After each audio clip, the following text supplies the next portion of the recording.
Welcome to another episode of The Sage and the Seeker. We're so glad you're here joining us because each week we explore a new topic and we choose something that we feel will help us to personally evolve, that is on our minds, and that we're working through on our own personal journeys.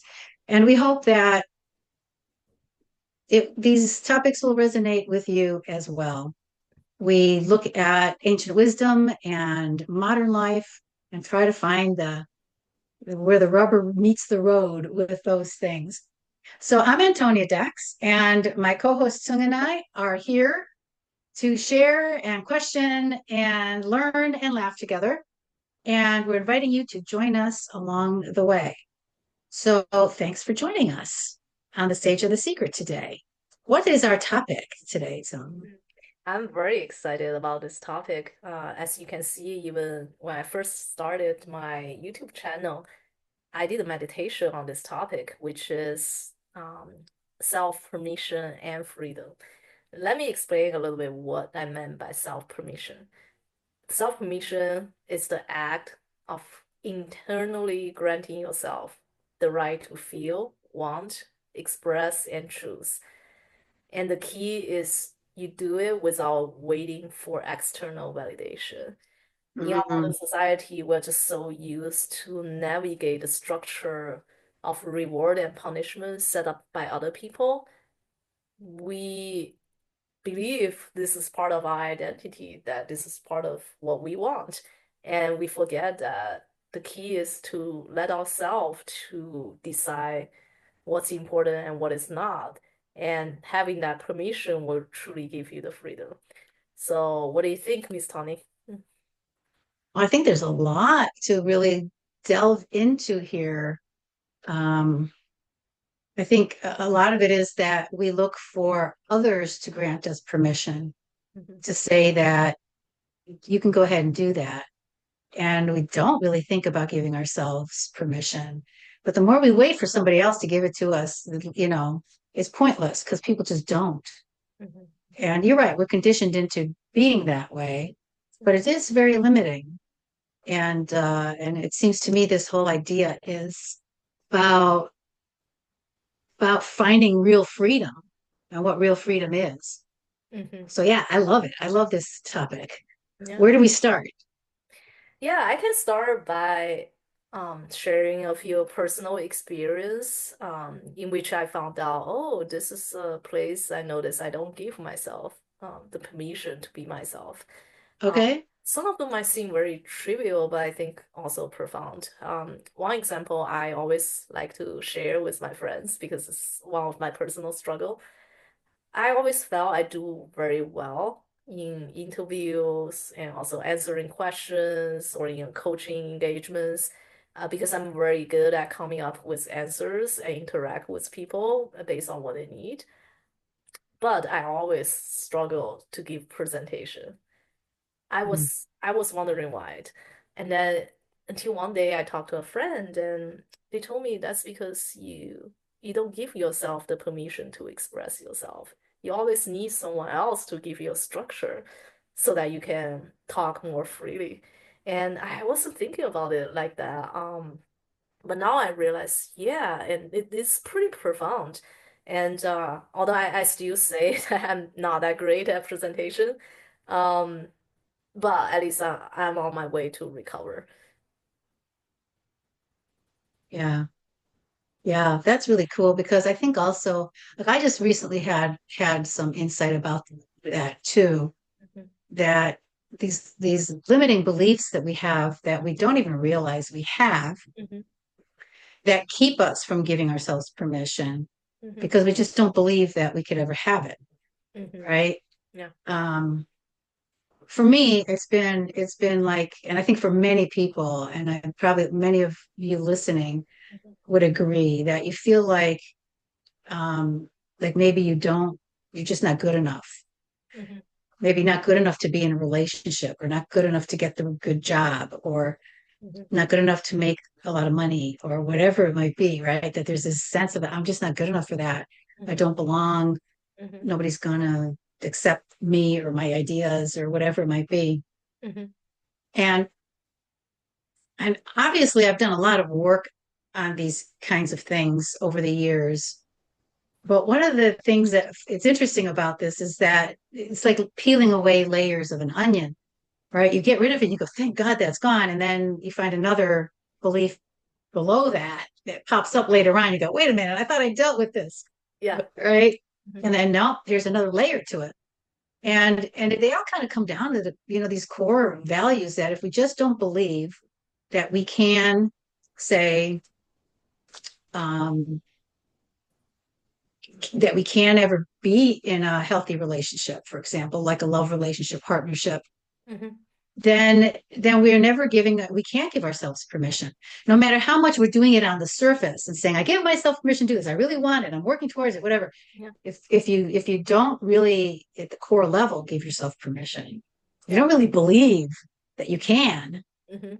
And I think that comes down to the same thing as giving yourself permission, right? Believing that you actually can, that you can have whatever you want, Mhm. that you'll never have it, Yeah. right? Because you're not really giving yourself permission to allow yourself to have it. Mhm. Yeah. Yeah, and I would love to add that self-permission might sound like a simple construct, but to practice it takes a lot of effort, um, because Mm, it acts similarly, this kind of patterns act similarly to, let's say, trauma, and it's actually stored in your physical body.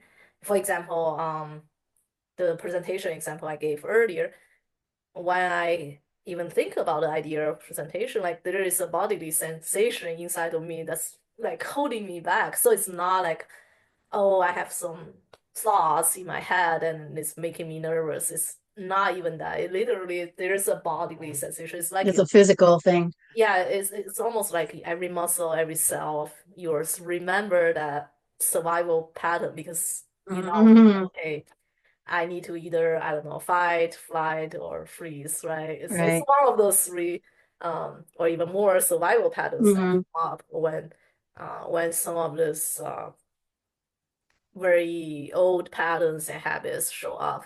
And talking about self-permission, it equals to, I would say, healing some of these older wounds that you accumulated along the way.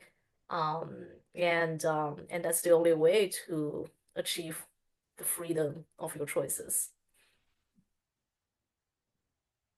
yeah, I agree. And I agree. There's these old patterns. Hmm. We don't even realize we have them, No. Hmm. and they so dictate our behaviors. Hmm. We do things without even thinking. Hmm. I've noticed I have thoughts sometimes that I don't even think about. It's just like that's just my thought. That's the way I always thought.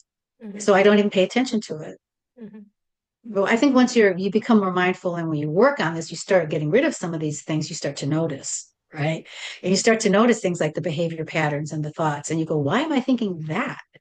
I never knew I thought that, but now that I look at it, I think that all the time, right? Something about yourself that you can't do that or whatever it is.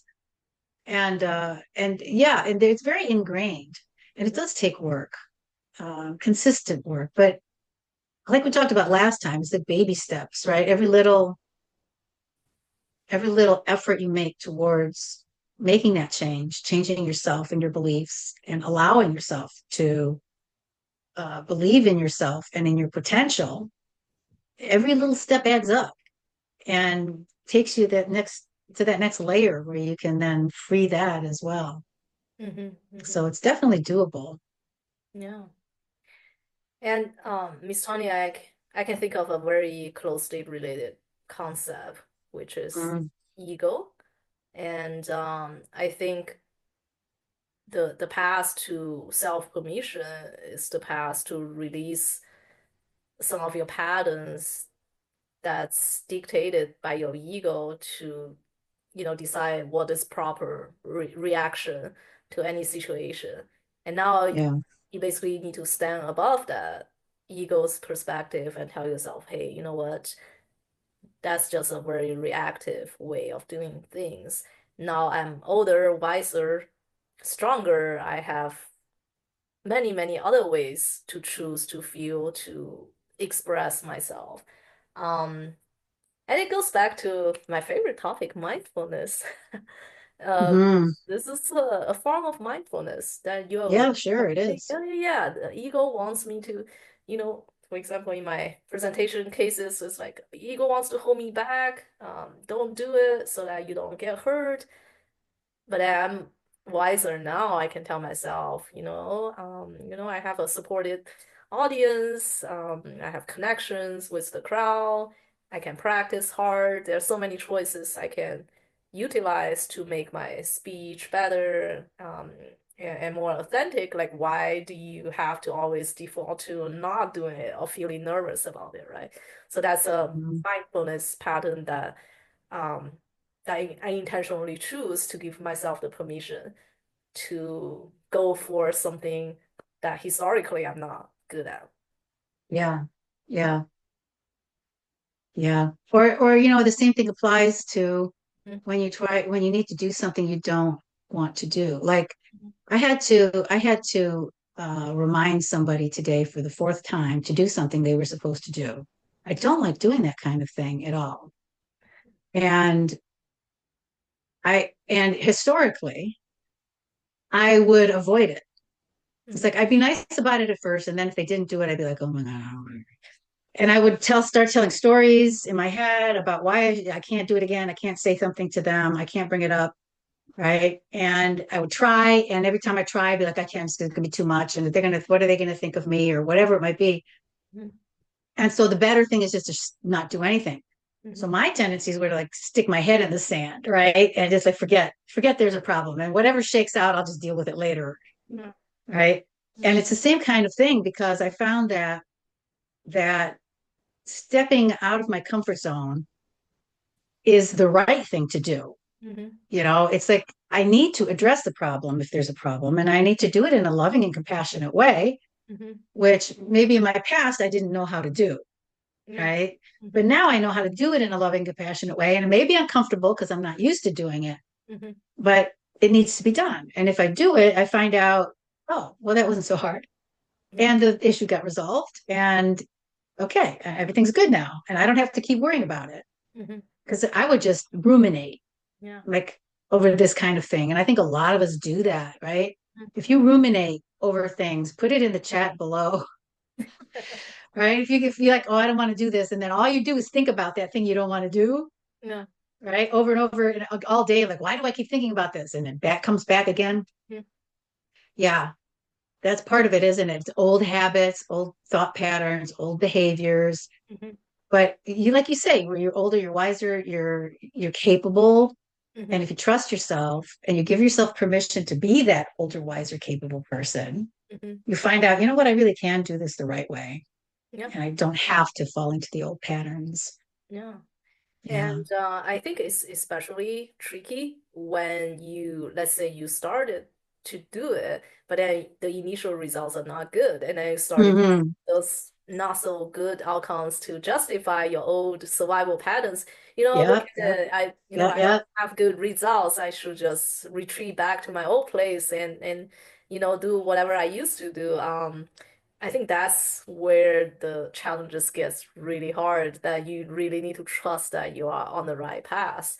Um, Yeah. so I think I recently had a lot of experience related to this kind of choices.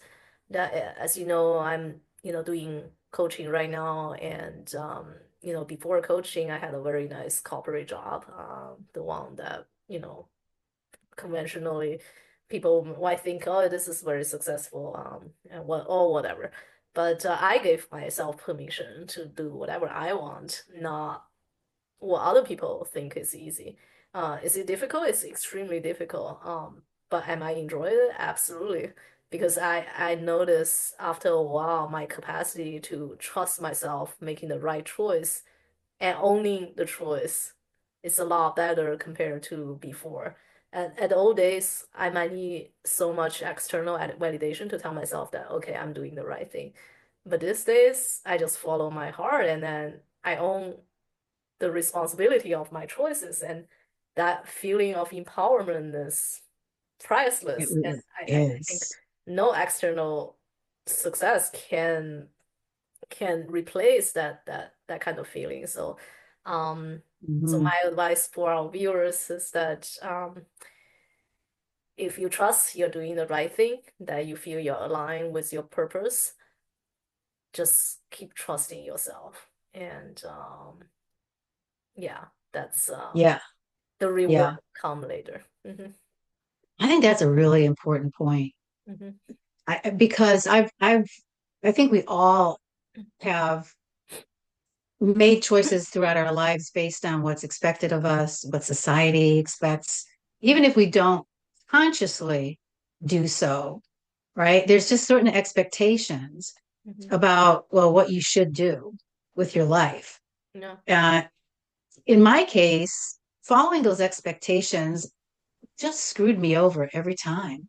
no. And it was very confusing for me because I was like, well, I'm doing what everybody says I should do, Hmm. right? I'm doing what my mother thinks I should do. I'm doing what society thinks I should do. I'm doing what, my family members or my friends are doing, what everybody else is doing, and what it looks like in the movies and on television and whatever, right? These examples that we get. And it never worked. It never worked. It always ended up screwing me over. And it was extremely mentally degrading over the years, time and time again. And I couldn't understand why. Hmm. But all of that is going back to the idea of like looking for external validation, Hmm. right? I'm looking outside of myself Hmm. for not only what I should be doing, but if I'm doing it well. Hmm. Yeah. And the problem was for me, and it took me, 60 years to figure it out. But the problem for me is that the external world isn't my world. It's not what I'm supposed to be doing. And I had never like determined for myself Hmm. exactly what it is that I need to do. Hmm. So, so of course I was failing every time Yeah. because like you said, it's empowering to, to choose your own path, to be in alignment with your real purpose.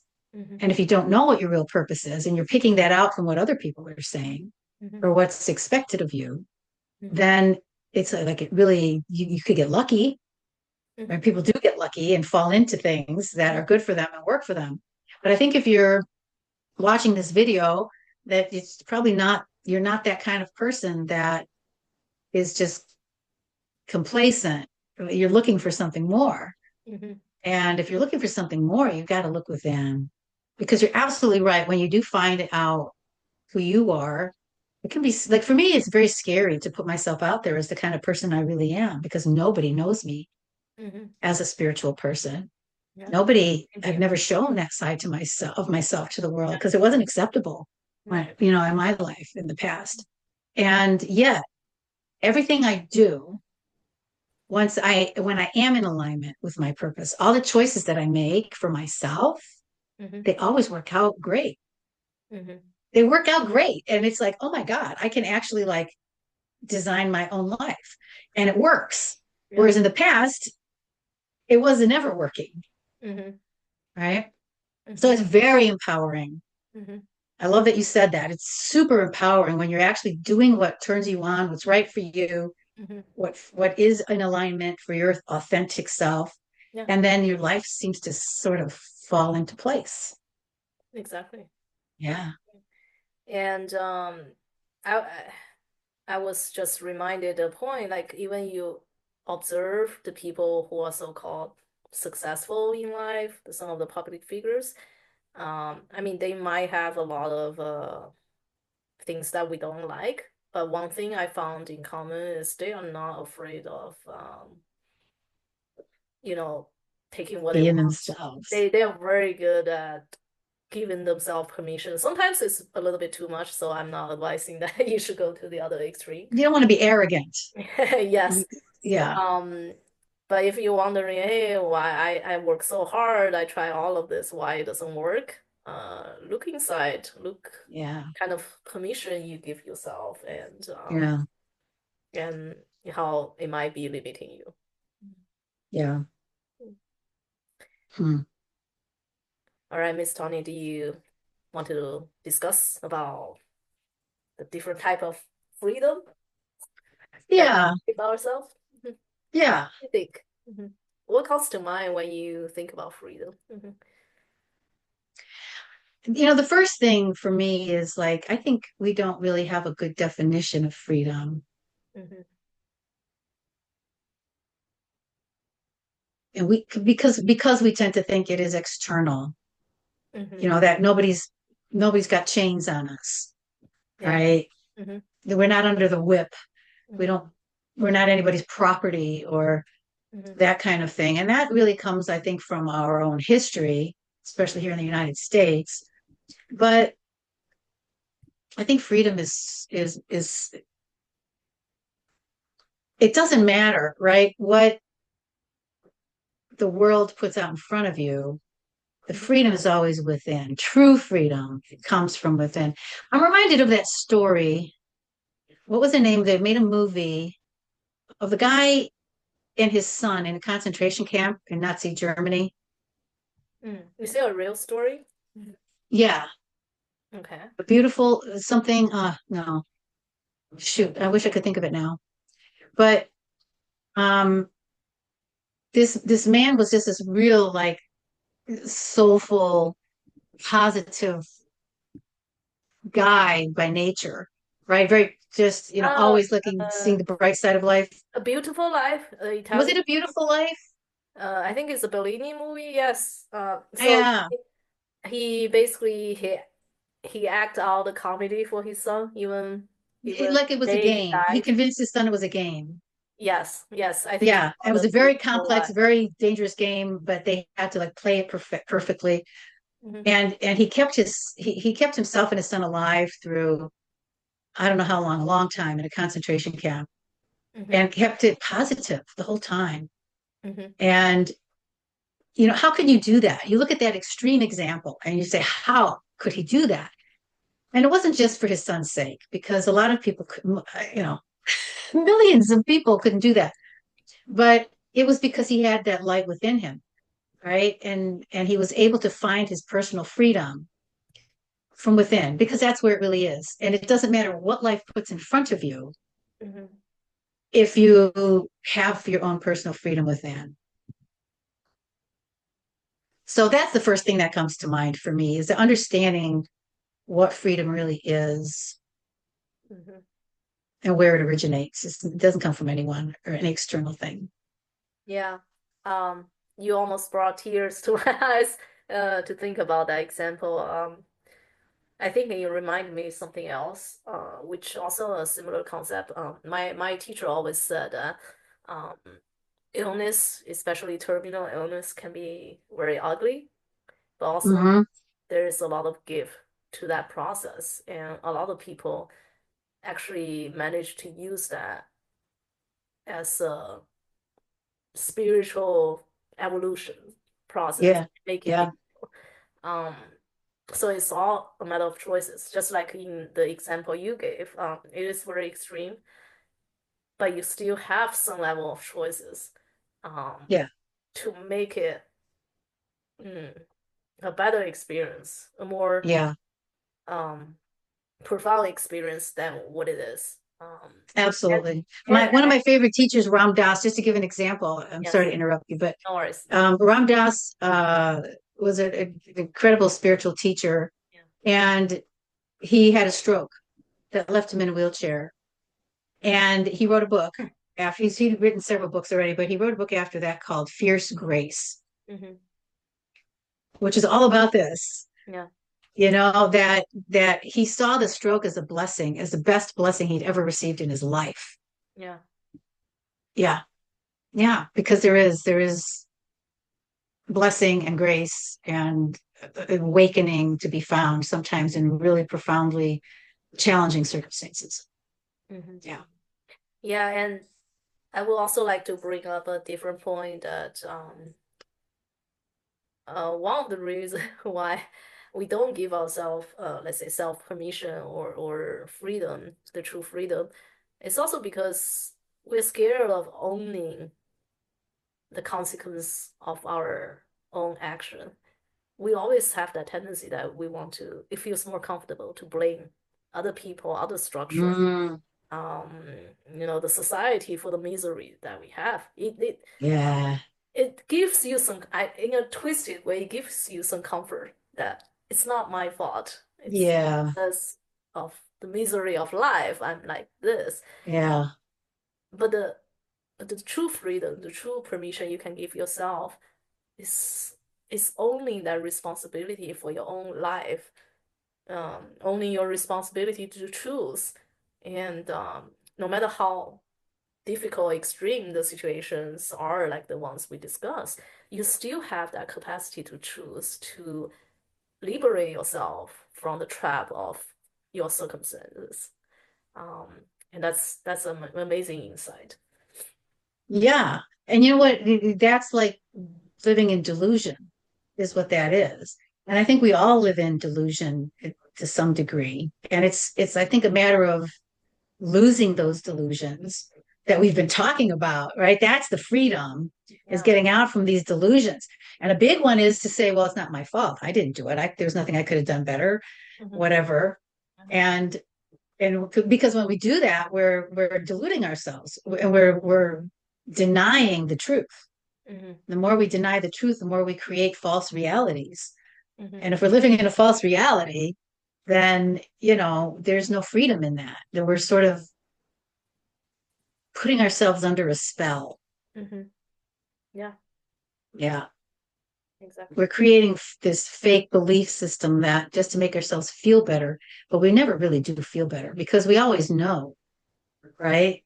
Yeah. That we did play a part, that we did make a choice, that we did have something that we could have done differently. And so we live under these sort of fake realities that it's like living in a gilded cage. It's supposed to looks really pretty and whatever, but Mhm. it's not free. Yeah. It reminds me something interesting. I would love to have a discussion with you. Mm. Uh, what are let's tell our viewers what are some of the best ways to identify that this reactive pattern, this pattern of not only your decision is showing up. Yeah, that's a good question. Yeah. The ones that's so obvious to me is first like finding excuses for not doing something. Uh, Like all kinds of excuses. Oh, I had a bad day. My car is not working. My, my friend is here, so I cannot do anything. Those are excuses. If you really want something, you can do it. yeah, yeah. Laziness, I think, comes into that too, and not just like physical laziness, but like spiritual laziness. I think that we just don't Complacency. want to bother. Yeah, complacency. Or complacency, yeah, and there or the back to those limiting beliefs that, well, I can't really do anything anyway. So Hmm. yeah, Yeah. for me, I think one of the best ways to get out from under the delusions is just to start with what is easy to see, Hmm. because eventually you've got to recognize them and say, ah, this is a delusion, right? Yeah. And it's hard to see them if you've been ignoring them all your life. Hmm. So, and some of these delusions we carry with us for decades. Hmm. And so I think you need to start with what's obvious to you. Whatever you're dealing with, whatever's on your mind, Hmm. look at it. The mind comes back to mindfulness. Look at it with a sense of being objective about it, right? Hmm. Not judging it, not saying, oh, this is bad, Hmm. but looking at it and say, what am I really thinking now? Yeah. Oh, I'm thinking about that again. Why am I thinking about that again? Hmm. Right. And once you start to examine it for what it is, Hmm. why is it that I'm thinking about? And don't feel, don't get like, let yourself feel that it's wrong to do it or whatever.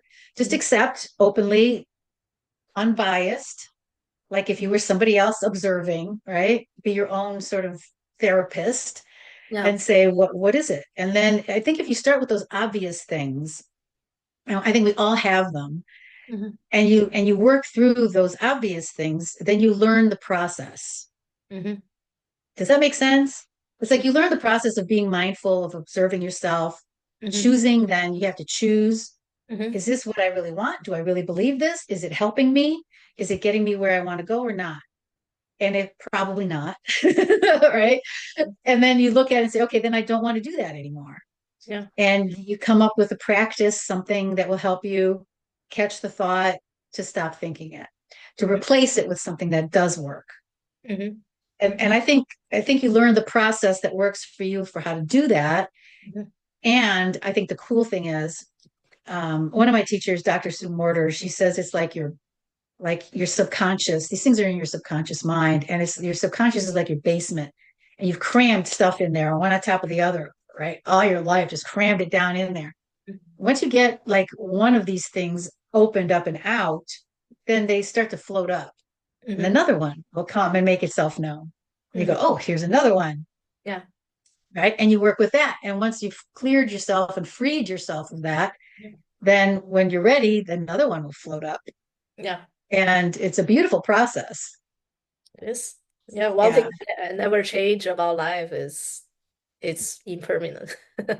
Yeah. Yeah. I want to ask a question. I get this a lot from different viewers and different conversations I participated. Um, People always confused their overthinking pattern with mindfulness, and they confuse Your their what thinking pattern? overthinking, Overthinking. and they Oh, also confused intuition versus fear and anxiety. Um, so I'm wondering, Miss Tony, from your personal experience, do you have a good way to tell, this is just me overthinking, or this is me being mindful? okay. So say that again. You said it was overthinking versus mindfulness. Yeah. And what over anxiety? Anxiety versus intuition. Mhm. Intuition. Yeah. Hmm. Yeah, that's interesting. I don't think I've heard that Hmm. So, for split that way example, let's before. say, mm, let's say Yeah, I just, get it. But like the overthinking is like analyzing, yeah, right? yeah, Yeah. Oh, there's a big difference because overthinking and analyzing is a mental hmm, activity.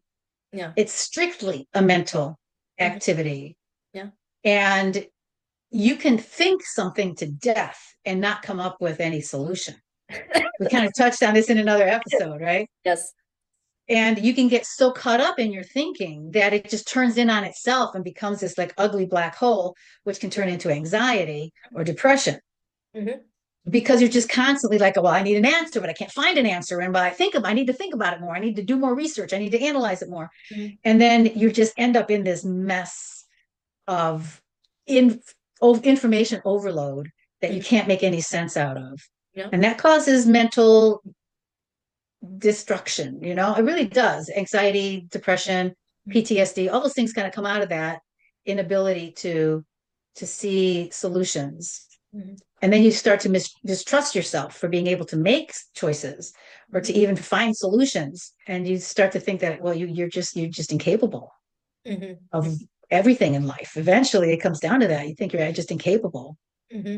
Um, and that's not what mindfulness is at all, Hmm. because mindfulness is stepping out of your mind, as funny as that sounds. It's not full of your mind. It's kind of being out of your mind. Hmm. Uh, and stepping outside of it and looking at it as an outsider, Yeah. right? So you can look at it from what I was just describing, if because I've been there where my mind was just such a turmoil of stuff that it made no sense at all anymore. Hmm. And the more I looked at it, the more I made less sense and the more complicated it became. Hmm. So, but when you start looking from outside and looking at it, Hmm. then you can start to see that that's what it is. Hmm. Hmm. My gosh, this is a mess. You can look at your own mind and say, this is a mess. Yeah. I don't know how I got into this mess, but I sure as hell I'm going to get out of it. I Hmm. don't know how I'm going to get out of it, but I'm going to get out of it. And Hmm. so I think it's a higher consciousness that you sort of step back into Hmm. to observe your own mind. Yeah. And I think that's the difference. And intuition is a part of that. It's not, I think, the only part of that, but it's a part of Mhm. that. Yeah, absolutely. And for me, especially the more I practice, the more I'm aware that the mindfulness or intuition, the more, you know, positive part of my awareness or the higher part of my awareness, um, they typically don't come with a heavy bodily sensation.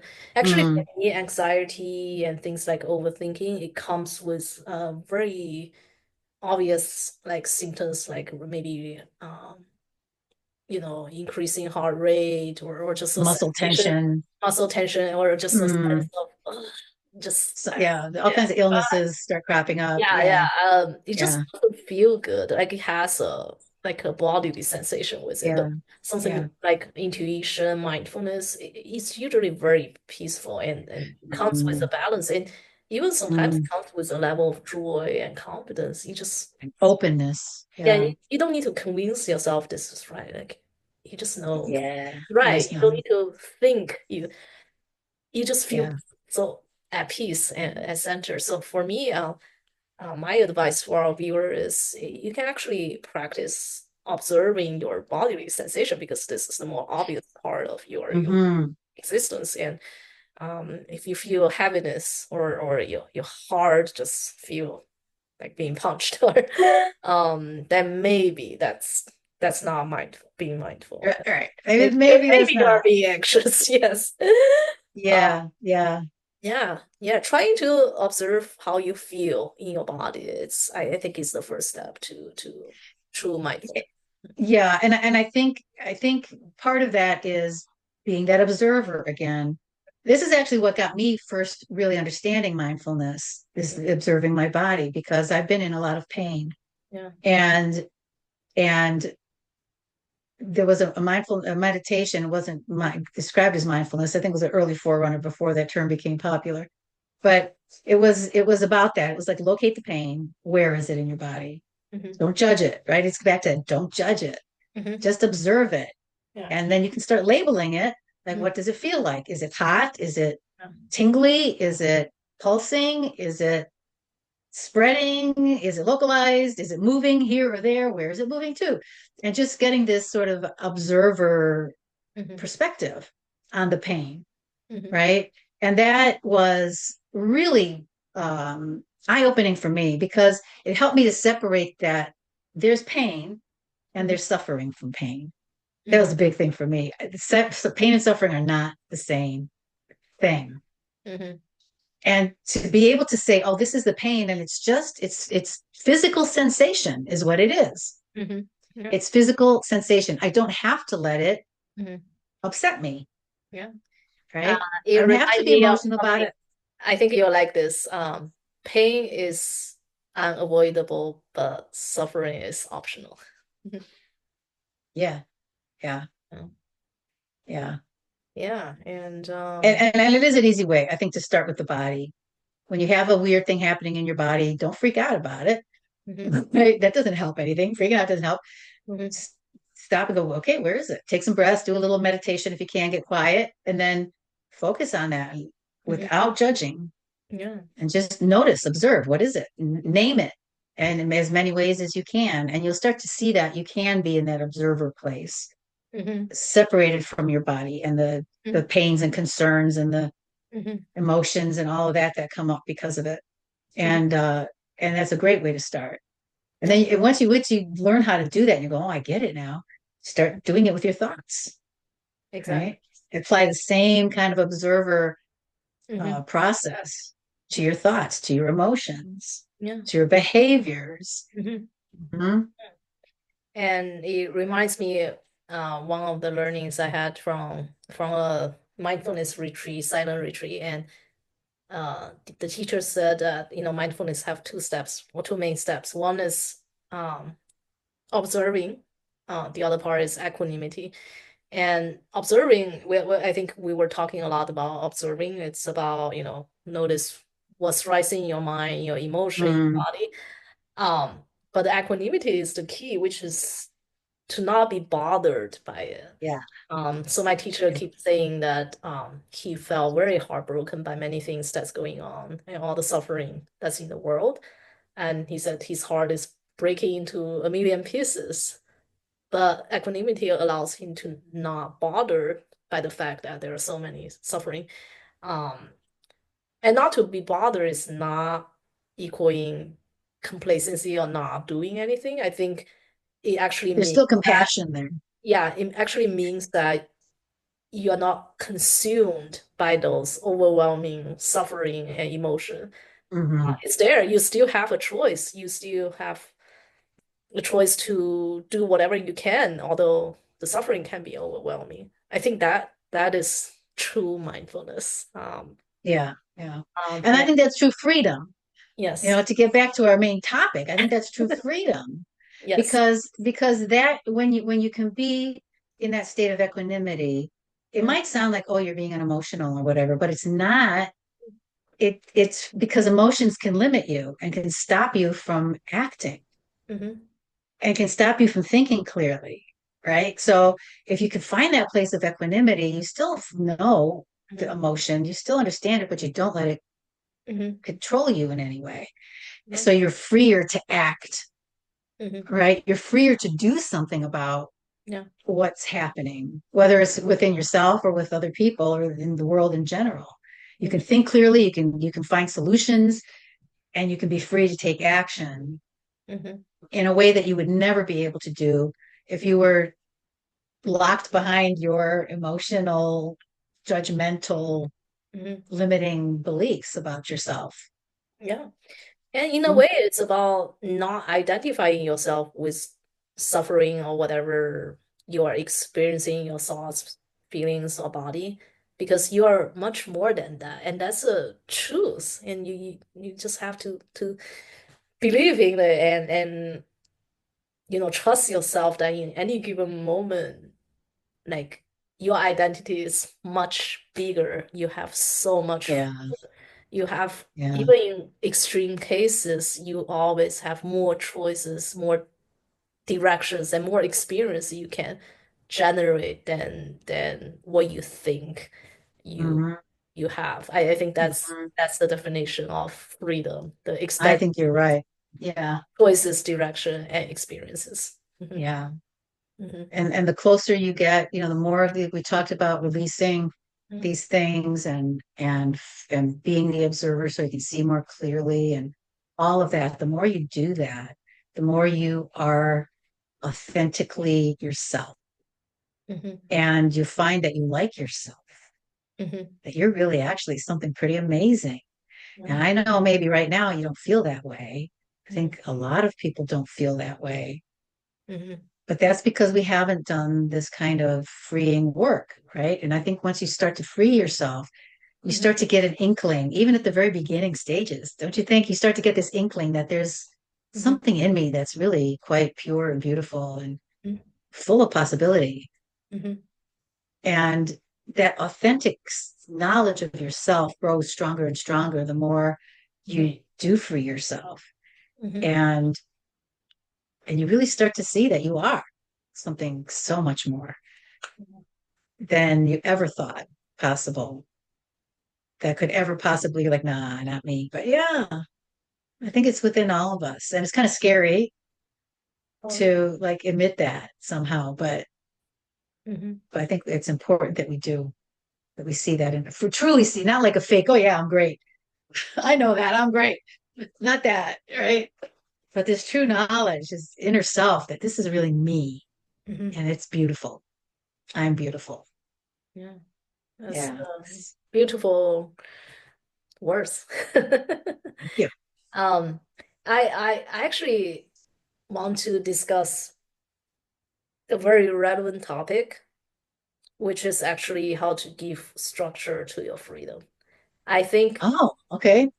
I think this is one we might need more time to discuss it the next episode, but I think Yeah, because we're yeah, running out of we time. can have yeah, we can have a quick conversation around this. Okay. Because I think a lot of people talk about freedom. Yeah, I'm free. I'm free to explore. But sometimes if you don't have the right kind of structure to support your freedom of exploring, um, you might be just running around in circles without truly diving deep into the freedom that I give you.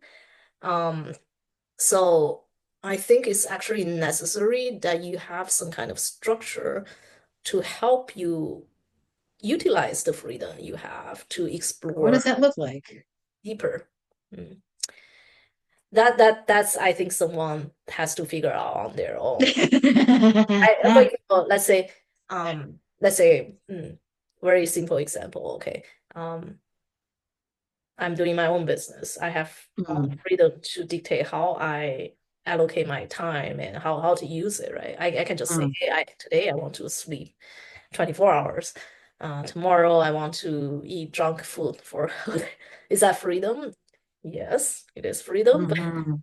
will it Is help? it purposeful freedom? Yeah, would it help me to dive deeper into the topics that I want to explore in my life? Absolutely. Yeah, yeah.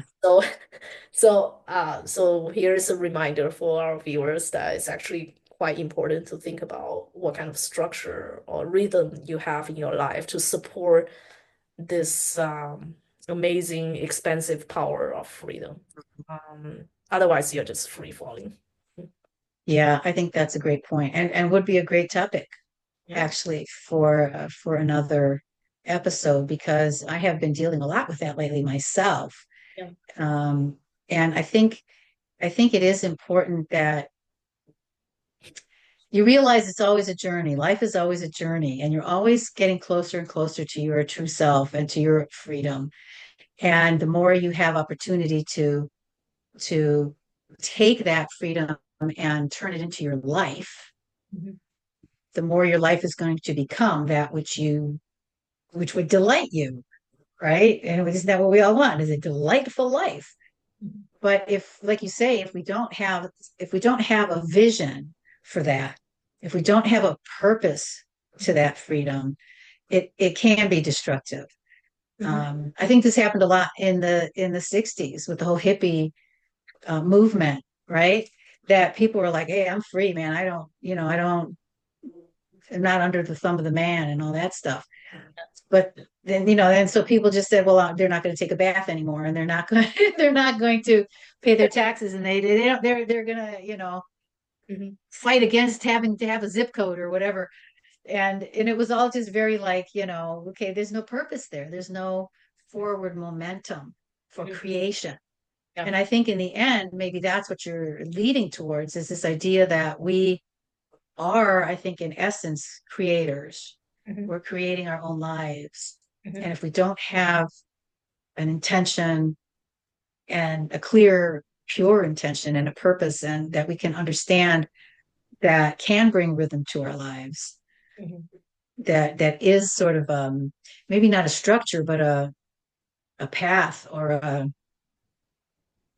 uh, a practice or something that we can apply to our lives, Mhm. then what's it all for? Mhm. Right. Then it's all going Yeah. haywire all over the place. Even if we're trying to do the right thing. Yeah. Um, Yeah. I yeah, think I like that. this is a bigger topic that we should Yeah, for in a dedicated I session. agree. I Um, agree. but I think on a high level, you need that kind of spontaneous creative energy and a focus. Hmm. You cannot just say, I want to be spontaneous all the time, or Yeah, we have a rigorous structure in my mind all the time. Nothing. yeah, yeah. No, I don't think it's about rigorous structure at all. I think it's about flowing. Yeah, but you need It's to about kind of flowing. to have some kind of anchor or focus. Yeah, yeah. And Some how, kind of inner guidance. yeah, definitely. Hmm. Absolutely. I That's love the it. structure I'm talking about. Yes. Okay. Yeah, yeah. I like it. All right. Well, this is probably a good place to stop. Yeah. I think so. Um, yeah. So, gosh, we covered a lot today uh, on this topic of personal freedom and giving Self-compassion. ourselves permission to to live our lives. Yeah. Let's see. We've looked at how to choose your own path and what personal freedom really is, and getting out of delusions and how we do that, and we looked at how to very briefly, but we looked at how do we start practicing mindfulness Yeah.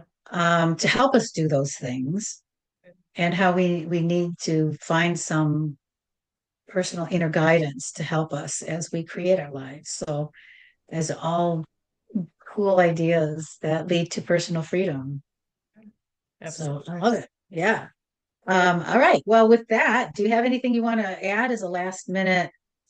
Um, just I encourage everyone to, yeah, maybe be nice, be kind to yourself, give yourself permission, and each time maybe you say, no, I cannot do this, maybe try to think that, oh, maybe I can do it. Yeah. So start Yeah. practicing self-permission, and it will lead to Yeah. freedom that you always desired. Yeah. And I think that I would add to that, give yourself permission to look at your own thoughts, what is or behaviors that are happening in your life right now, and Mhm, start to practice a little bit of mindfulness and see if you can get into that observer mind. mhm, Uh, and if you are already doing that, then keep applying it mhm, to what's going on in your life and your current situations mhm. on that path to freedom. Yeah. Yeah, great. Well, thanks for joining us for this conversation. Another conversation here on the Sage and the Seeker. Mhm, And we hope that something sparked something in you today or planted a seed in some way. And we hope that there's something in today's conversation that you can take with you and apply in your own life to find your own personal freedom. And if there is, whatever that might have been, please drop us a comment. We would love to read your comments.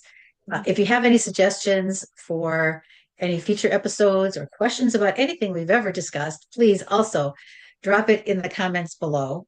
And if you do want to reach out to either of us for counseling or for coaching, I should say, or any other kind of questions you might have, there's a link below as well for that, how to reach out to us. So don't forget, we're uploading a new video about every week. So please subscribe and get notifications and hit the like if this was something that you enjoyed. We appreciate it very deeply. And remember that the answers aren't out there, they're within, and that every step you take does matter. So until next time, be the sage Be the seeker, be and be transformed. transformed. Bye. Bye.